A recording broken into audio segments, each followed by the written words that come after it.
Morning, everyone, and welcome to another InfraViewing Spotlight Series. Super excited to confirm I have Russ Crowley, Commercial Director of Principal Networks, under the spotlight today. How are you, mate? Yeah, I'm good, thank you, mate. Under the spotlight sounds a bit ominous, but see how we go. No, absolutely. Listen, look, I know you're super busy, so I do appreciate your time.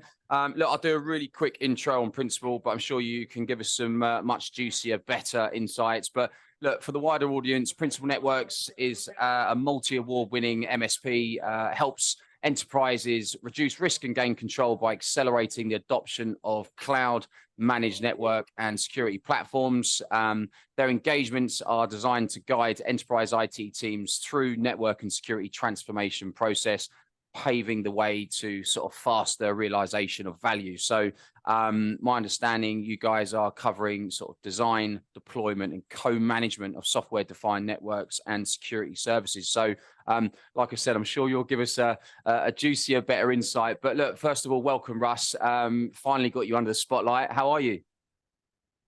Yeah, I'm good. I'm really good, thank you. Like you say, we're really busy at the minute. We're just coming up to the last month of our fourth financial year. Just closing out the year is interesting. Also looking at next year, budgeting, what we're going to be spending our money on, what we're going to be focusing our time on, where we're going to get our people. There's lots and lots of challenges, so it's all interesting.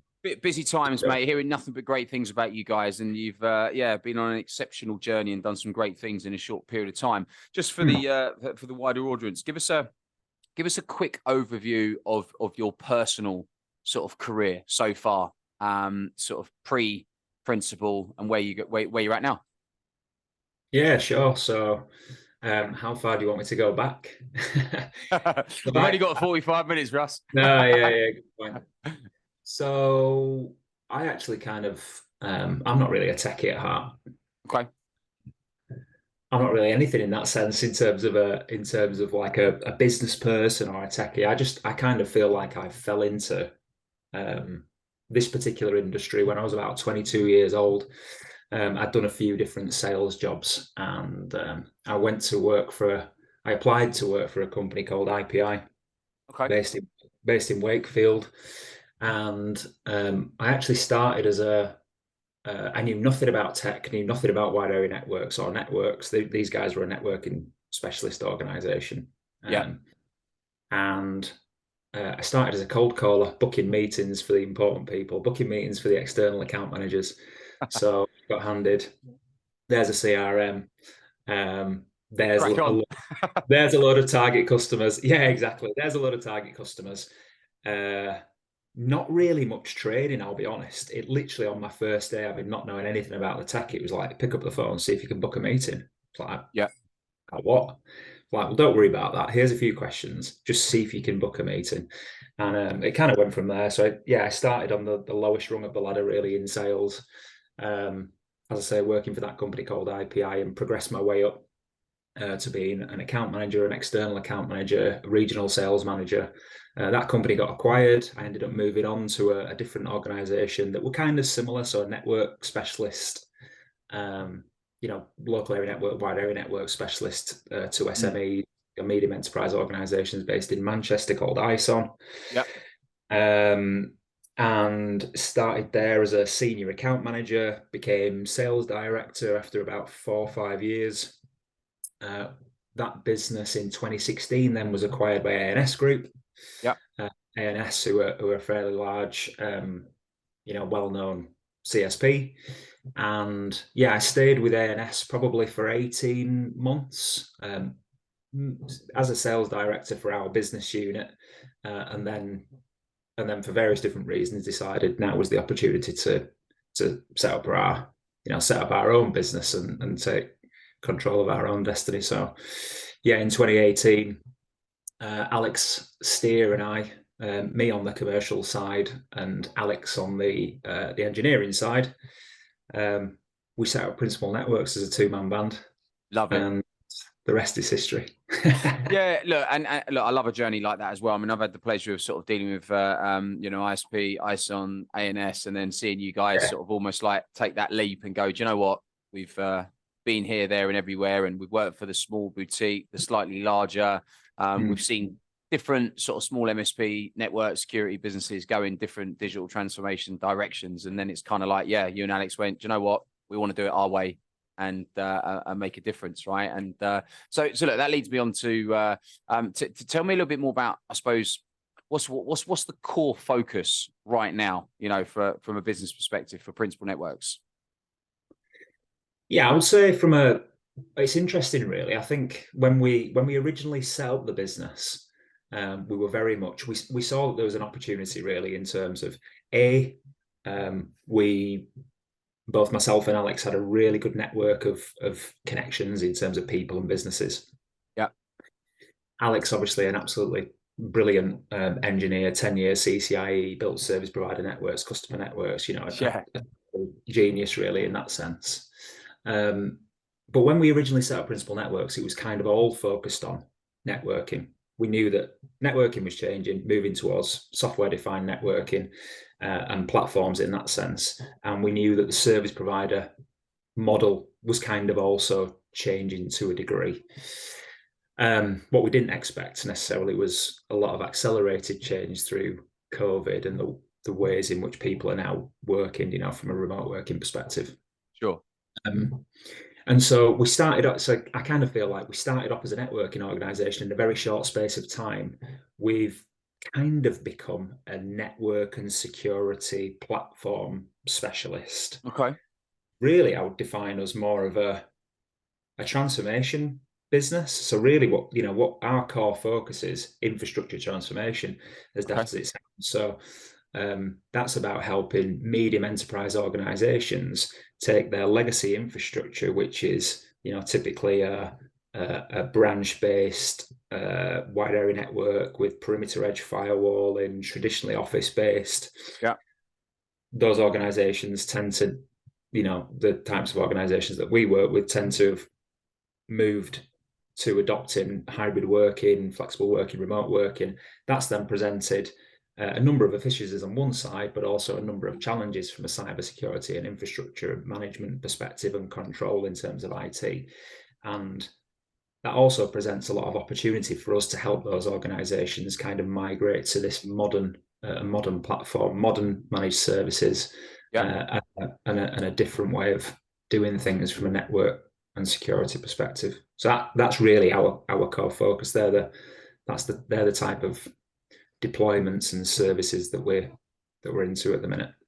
Yeah, I love it, and I think, you know, we mentioned the word COVID, and I think what everyone had to do, not just internally but externally, from a sort of technical visionary delivery perspective, look at what's working right now and what's going to work in the future. And I remember when you guys were first launched, it was like straight away just pinged out software defined. I was like, right, we've got a business here that is going to carve their way through the market, and that's great. And I think that's absolutely key to have that almost like a USP from a technology perspective, but also that adoption and ability to change and be agile, you know, depending on what's going on in the market, in the industry, and customers, etc. So, how are you guys seeing the change between sort of being a software defined specialist, sort of moving away from a traditional sort of ISP, sort of WAN MPLS, to going, well, we're software defined, to now going, well, we're also looking after that sort of cyber security piece as well? Or is that something you're transitioning into? No, I think, you know, network and security have kind of been very, there's always been a really close relationship, and NetOps, SecOps, you know, they're very intertwined. I think it's more that if you think about the traditional enterprise, really what we're interested in is, once if a worker was in an office, what they need is fast, secure, reliable connectivity to the services that they're accessing on that private network, and we need to protect the outside world. Or if they're working from the internet, we need to extend that VPN, that virtual private network, to that end user and make sure that that's kind of secure. I would say things have really changed insofar as we look more at, certainly with the organizations that we're working with, it's more of a client-based network. So wherever that user or device is, whether it be in an office or in a cafe, in a cafe, or working from home or working abroad, or wherever it may be, that client that user, that device needs secure access to that application, wherever that application may be hosted. And that's not necessarily in a private data center anymore. It might be a SaaS service, it might be a cloud service. Yep. And so you can't get away from the fact that networks inherently have to be secure. And that then brings much more of a security angle to the conversations that we're having. Of course. Because, and you also look at the rise in cybercrime. You look at the fact that most of the organizations that we work with, they have to be compliant with ISO 27001, Cyber Essentials Plus, all the NCSC regulations, and if they're not doing that, they're sort of presenting themselves at a little bit of risk. And so these businesses that we're working with, they have lots on, and our value really is helping them deliver that transition and deliver a solution so that they have that secure client connectivity in a way that's easy to manage, easier to control, that's compliant with, the regulations that they need to meet, and so on and so forth. I think that therefore lends itself to we're not a magpie insofar as, well, there's a new technology, let's start doing that. We're kind of we're moving with what is the customer demand and where can we add value, and that's not just about reliable connectivity and speed. It's about making sure that that's absolutely secure as well. Secure. Love it. Yeah, no, absolutely. And again, I've been on sort of so many sort of tech journeys with our customers, and we're seeing that hugely, even more so over the last sort of 2 years. Back, kind of a few years back, or 5-10 years ago, it was very much like, are you LAN, are you WAN, are you networking, or are you security? And now they've just, sort of converged, if you like. And like you said, it's not necessarily going, do you want this product or that product? It's like, well, we're going to implement this solution and make sure it's secure for the foreseeable, right? And that's that ongoing sort of managed service solution. I love it. And you talk about your client base. What does the perfect client look like? Whether that be size or vertical or something different. Yeah, so we kind of operate across multiple different verticals, and I think we tend to do traditionally fairly well in traditional industries. So we've got a lot of manufacturing, logistics, supply chain customers that we work with, because they tend to need reliable, secure connectivity for branch offices, and that's obviously our heritage. And they're not, whilst they have remote workers, ultimately they're not getting away from the fact that they've got offices, plants, they need to secure their operational technology, all that kind of good stuff. So that's kind of one area of focus for us where we do really well. And then the other side is typically professional services organizations, so legal, financial. We've got a lot of technology companies that we work with, actually. Okay. And they tend to be, and in terms of vertical and size, all of the customers that we tend to work with, I class them as, medium enterprise UK-based organizations. So they've got between 500 and 2,000 users. They typically got, complex requirements. And so they don't have everything completely outsourced like maybe an SME would have. They have their own in-house teams, but they do rely on partners for specialist areas around networking and cybersecurity. They're not that big that they've got their own in-house teams doing absolutely everything for them. That's our sweet spot, and it's typically the organizations that traditionally have had maybe 10, 20, especially in the professional services side of things, let's say 10, 20 offices across the UK or potentially across the globe. And now they're looking at, well, actually, our workforce has traditionally been based in an office, but now we're doing a lot of hybrid working. We have a lot more services and data based in, SaaS applications and other cloud services. We're going through a lot of change. They're the types of organizations that traditionally have done things with legacy managed services. So they've got a network services provider. They've got a branch office network. They've got perimeter-based firewalling, and actually they're looking at, well, how do we do this more on a client on a per user basis from a network security and platform perspective, and that's where the network and security transformation sort of exercises come from, where we say, well, let's look at your legacy and let's move this more to a platform-based software-defined network, software-defined cybersecurity, a cloud security platform that's not sort of office perimeter based. Yeah, consolidating it into one, so you can look after everything from a network and security perspective under one roof effectively, but it allows the businesses to operate anywhere around the UK or internationally, right? Exactly. Love it. Perfect. And then if we were to look at sort of I suppose the famous question, the plans for the next few years, probably difficult to summarize in a couple of minutes, but if right now you were sitting there, you and Alex are going, right, Alex, sitting there going, right, what are the plans right now over the next sort of 3 to 5 years? What does that look like in terms of sort of vision and tech? Yeah, so I think continuing to move more in that. I mean, growth is the number one thing. Brilliant. And it's important. Just one thing I want to say about growth. One thing I learned early on is that to grow a business, you've really got to look after your existing customers, because ultimately, when you look at our pipeline, you can't grow as a business if you're losing customers. So customer service is at the heart of obviously everything that we do. Of course. And also adding more value to the customers that we've got. A lot of our pipeline and our growth actually comes from solving the challenges for our existing customers, and not always just being like net new. Clearly to grow in, we've got ambitious targets, and we do absolutely want to continue. I still feel like we're not a startup anymore. We're very much a scale up, and we're in that scale up phase, but we've got ambitious targets in terms of where we want to get to.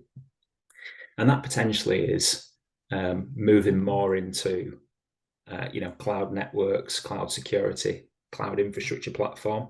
Okay. Potentially an area of growth for us in and around cloud. Certainly within the Microsoft stack, if you look at what Microsoft are doing just generally in the market, monopolizing the market. Let's be honest. Yeah. From a Sentinel perspective, or potentially. Obviously, everything that we do in security, if you're able to obviously bring all that into manage NOC, SOC, Sentinel as one source of truth, that obviously makes sense. But potentially even as well, cloud infrastructure platforms. So a lot of the organizations that we work with, they're going through a transformation of moving services into, ultimately, to a degree, that they're doing what we do. So we don't have an office. Everything that we do, all of our services are cloud native. All of our users can work from anywhere, anytime, highly secure, and access the services that they need in a secure and performant manner. And a lot of the traditional businesses that we're working with are actually trying to do what we do now. And so a lot of that revolves around, the Microsoft stack. And so we do it personally ourselves, and we're pretty good at it. When we have new starters, we ship out a laptop, it builds itself, all of the rules, policies, and so on. There's no sitting there building a laptop these days in a lab and then shipping it out. That's all automated, scripted. A lot of the customers that we work with would love that, and therefore, why can we not monetize that? Why can we not get further into that? Into that side of things in terms of platform infrastructure and delivering those services. So that's potentially an area of growth for us. We're also considering, at the minute, the UK market is huge, and we've got no immediate plans to move offshore. But North America is potentially a market as well, where we look big market. And we look at and we say, well, could we do, because we're not bound by a central office, it gives us kind of infinite expansion.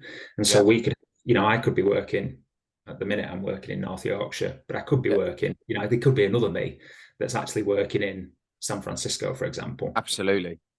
Serving customers within that local region. So because we haven't pinned ourselves to an office and all our services are cloud native, it actually gives us that, kind of ease of scale potentially. So that's another area that we're considering. But I think right now in the immediate future, it's all about making sure that we continue to invest early on in the right systems and services. So does our technology stack make sense and add value to our customers? Do our internal systems and processes scalable, not just for how we operate now, but how we might operate when we're 10 times the size and we've got financial audits and so on and so forth?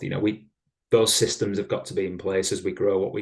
I've seen it in organizations before where you either, you grow to a size and then go, we should have, if only we had this data, or if only we had these systems in place. Yeah. We need to start doing this. It might be audits, for example, financial audits. And so we have to retrofit a load of stuff. Like, I don't want to do that. What we've made a conscious decision, an effort to do, is, get our ISO 27000 for IT service management, get our ISO 27001, sorry, for the way that we manage our secure operations, and actually live and work to those processes. Make sure that we invest in the right tech from a business management perspective. So we've invested in Dynamics. So therefore, we do a lot around Power Automate. It opens up a lot of opportunities for us. We're just hiring a new developer who's then going to continue to develop our internal systems so that we're as efficient as we possibly can be.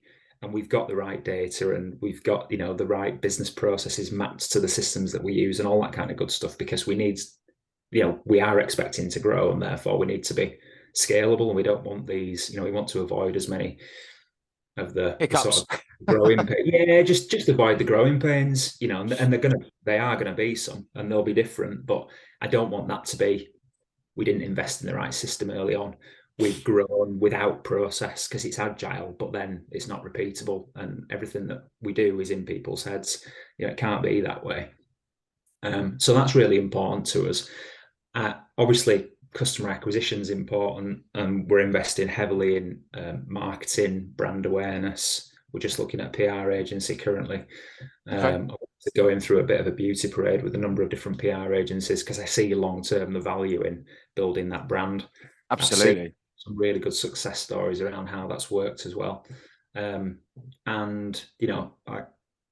we'll probably get to a point where we, at the minute, we've sought no outside investment. We've just grown organically through, doing what we've done. Doing a good job. Just from doing a good job. We might get to that point where we want to really ramp up our growth, and then potentially seek some outside investment to fuel the growth strategy, whether that be across the pond, or whether that be to potentially look to make some strategic acquisitions, which I actually think, it'd be relatively good at, as long as you look after, the people and customers, I think. Absolutely. You make the right decisions in terms of the type of company that you want to acquire. I think that could work potentially really well. So we're open to opportunities, focused on growth, but making sure that we're still really spending time and effort building the foundations.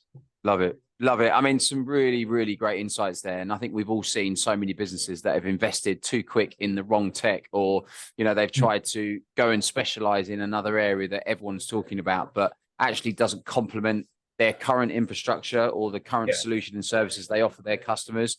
And therefore it kind of sort of dies out, and then it becomes a wasted investment. It becomes a cash loss. And then what that starts to do is drip into what is going really well, and that becomes less and less profitable, and therefore the business is great as what it should be, right? I love what you said, and you talked about automation, right? I mean, it's the topic of every conversation that I'm in at the moment, internally, externally, customers, candidates, and why wouldn't we look to utilize as much or try and automate as much as we possibly can internally to enhance our capability to offer a better service to our customers, right? I mean, that goes without saying. And you also touched on looking after your staff. Staff's key. It's staff retention, work-life balance, culture, making sure that people are happy, they're getting the training, the development. All of this kind of stuff is absolutely critical in today's market. And, I think a lot of businesses tend to sometimes forget about, who got them to the place that they are at right now, and then start getting waylaid with, well, let's just get more investment and let's invest in more areas and go to the US or whatever, and forget about the people that will actually got them to that point and gave them. I talk about creating the power of choice. And I think, that's something that is so valuable in any business of any size. When you get to that point, you're in a far greater position to actually look at what makes sense right now and how we can add some more value to our existing customers and in the future. I love it. I mean, in terms of your USP, what's the core USP? If we were to put that out to the open market, how would you label that in a couple of sentences? It's tricky, really. I think there's, we've got we've got the usual stuff. You know, if you speak to any of our customers, we provide a great service. Yeah. You know, we've got a lot of in terms of the way that we architect our service desk. You know, we don't have first line, second line. We've got some really good people, and we make sure that our customers get quick, fast, direct access and are able to build relationships with those really good people to get the best value from them. Yeah. I actually think, you know, I know quite a few people, quite a few businesses sort of do that. And as you scale, it becomes more difficult. But I think if you spoke to any of our customers, you'd say, we've got a great relationship. They take ownership and they provide a great service. But actually, I think what our USP is probably our attitude and our culture for taking for looking at what does the legacy MSP offer, and they offer, you know, scale and size and repeatability in terms of the solutions and the technologies that they've always done. Yep. And it's very difficult for them to kind of change that model. And actually, if I was an MSP right now where I'd built my own infrastructure, I had my national core network, and I was bringing services into that core network, and I'd built my own private platform or whatever, I'd be really concerned right now as an MSP. I'd be thinking, well, how do I maintain my margins and my revenues when lots of commodity technology is coming on board that actually I can make use of as a business, and that's going to disrupt potentially that market, that MSP market.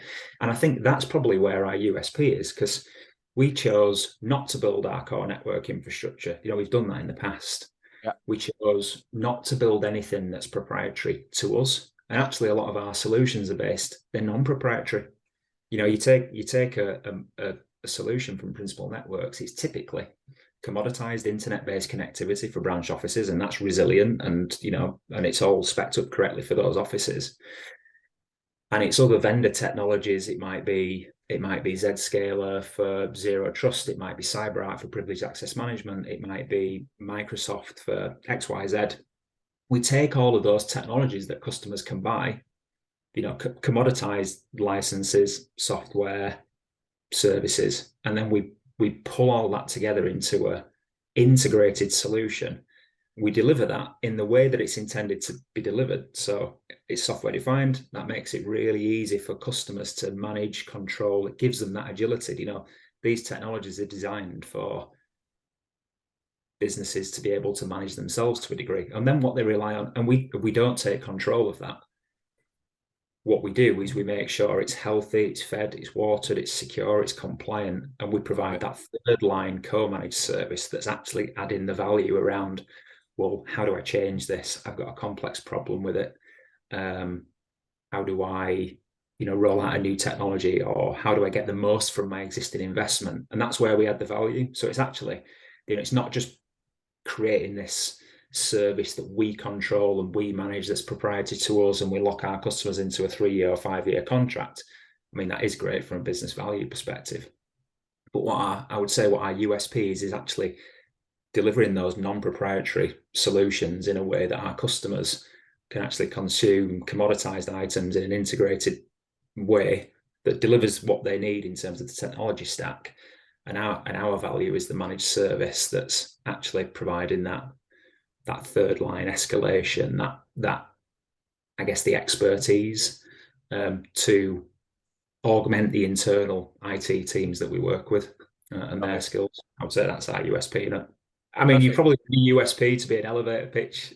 No, not really. No, because to be fair, like you say, you can list off, you know, the sort of 4 or 5 generic ones, or we can go into a bit of detail like you just said, and I absolutely love it. You know, it's not one hat fits all. It's not one solution and then we're done. It's not, here's this service, now it's over to you, or we're now just going to sign you up for 3 years and don't worry about it. It's, for me, it's a partnership, right? You know, you're going to offer a solution that hopefully enables that business to be more strategic, or to be more profitable, or effectively have their IT to be running more effectively and smoothly and more secure, right? And things do happen and things change. So, you know, it's that ongoing relationship and working together to get the optimum results at all times. And it's not, let's sign for 3 years and we'll speak to you once a year. It's that ongoing relationship and that partnership and that communication, right?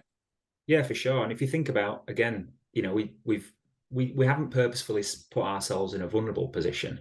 But if you think about that, all right, just internet-based connectivity and not a fully managed MPLS, like it maybe used to be, like a customer, a medium enterprise couldn't build and take their own fully managed MPLS, and do it themselves. They had to buy it from a service provider. They had to rely on MSP, and that presents, that puts a lot of reliance on that MSP for, well, if I need something changing, I'm reliant on you to change it. I'm reliant on your quality, so on and so forth. And that's still the case today.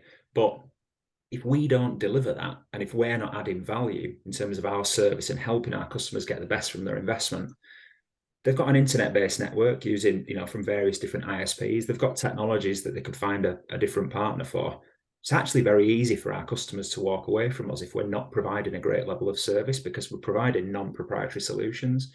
So actually the real good incentive, by the way, our customers aren't walking away from us, so we must be doing something right. But yeah, absolutely. It actually, that's it. I think gone are the days where you can just, and I think this will continue to change, where you can just rely on, well, we're a service provider, customers have to buy this, they're going to have to buy it from somewhere, they'll buy it from us, and we'll remain sticky, and we'll provide an okay service, and we'll manage the faults and all the rest of it. And I think you just look at what Microsoft have done. Microsoft have made it really, really easy for businesses to go out and buy Microsoft and manage it themselves. Networks, cybersecurity, it's all going the same way. And I think for us to continue to build that service provider business, we need to be able to deliver these non-proprietary solutions that customers can control themselves and can easily find new providers for, and not be stuck into and not be wedged into these 3-5 year contracts. And we need to be doing it in a way that offers real value to customers, which is me. It's not just fixing faults. I know that for IT operations managers, when things go wrong, we need, faults need to be fixed quickly. Yeah, of course, it goes without saying, but it's about the other things. You've invested in a new technology for zero trust. Well, how are you making sure that that's continuously healthy and compliant and you're getting the best out of it? This is all, that's good. Adding that extra value and that ongoing service, opposed to here's a bit of tech is going to help you out. Well, actually, it's the ongoing service that wraps around that. So ideally prevent it from happening before it does, right? This is the, stopping. I love it. So off tape, if you like, we're going to cut out soon. If we do, I'm going to send you another link, by the way, Russ, just to, because we've got probably about 15 more minutes left, but I should probably stop being a tight bastard and upgrade the Zoom at one point, but there you go. So I'll send you another link at some point, but okay, I'm going to pause and then bring it back to you now. Cool, Russ. Look, some brilliant insights there in terms of what you guys are doing and where you're at and what you're looking to achieve and how you do it. Let's just bring it back to you a little bit more now. So, give the audience, a little bit more about you. What's your biggest career success to date? Big question there, Russ. Yeah, it's a big question. You've always got like what's the first, major deal that I won, the promotion. It's easy for me. It's got to be getting Principal Networks off the ground. Absolutely. It's an obvious one. We took a massive, I guess we took a risk to a degree. Actually, setting up a business today is a lot easier than maybe it was back in the day. If you think if we'd have done this 10 years ago, we'd have had to find an office, get some servers, get some phones, have some infrastructure, install some software, and do all that sort of stuff. We didn't have to do any of that this time. We spun up some cloud services. We bought some laptops. And in our first 12 months, if you like, it was about, well, how can we add value to customers as a two-man band, with our partner network, our partner ecosystem that we've got. And I think that's, if you look at where we are today, 20 plus staff, we'll probably turn over 3.5 million this year. We've got 50 customers-ish, transacting customers. We've got an amazing pipeline for the future. We're investing more in marketing and growth. You think about starting off as a two-man band, each of us working from home, from laptops to where we are today. I think that's a big success. Love it. And something that always stood out for me when you guys launched, and you know, I caught up with you, and you were just like, look, you know, we want to do things the right way. You know, we've been there, done it, but there's still a lot more to learn. And actually, that's what excites you both the most, right? Because you know, you always want to remain teachable. And you know, a strap line that you sort of directed to me on your website was, you know, principle by name, principle by nature. Love it. You know, and actually, every time I speak to someone about you know, not just you two, but your business, your culture, you know, how you operate, how you treat people, customers and staff, it's always been absolutely at the highest standard. Honestly, you know, it's just the name that you guys have got, what you've created, not just through success with customers, because you clearly offer a fantastic service, but how you position yourself in the market, how you put yourselves across, how you articulate, you know, the vision, the strategy, and just being good people, right? You know, I think, you know, if you are looking to, you know, leave one business and start on your own, we always use this phrase at InfraView, you know, you just got to be a good egg. You know, you just got to be decent, loyal, hungry, motivated people with a real passion for what you do, but do things the right way and don't piss people off, right? You know, it's about going the extra mile, adding value at every possible stage of any process. But yeah, I've got this sort of phrase that I always use: no job too small, no job too big, right? And you know, it's served myself and my business partner, who you know, Tim Davey, over the years, and actually it's what business is all about: doing something you love with passion, with enthusiasm, and taking people through on that journey to hopefully develop and progress, you know, the staff that we hire, right? You know, but doing it with a smile on our face and always going above and beyond. Yeah, I mean, I love what you guys have done and what you've achieved, and you know, you've got a fantastic story. I'm just excited to see how far you take it, right? Cool.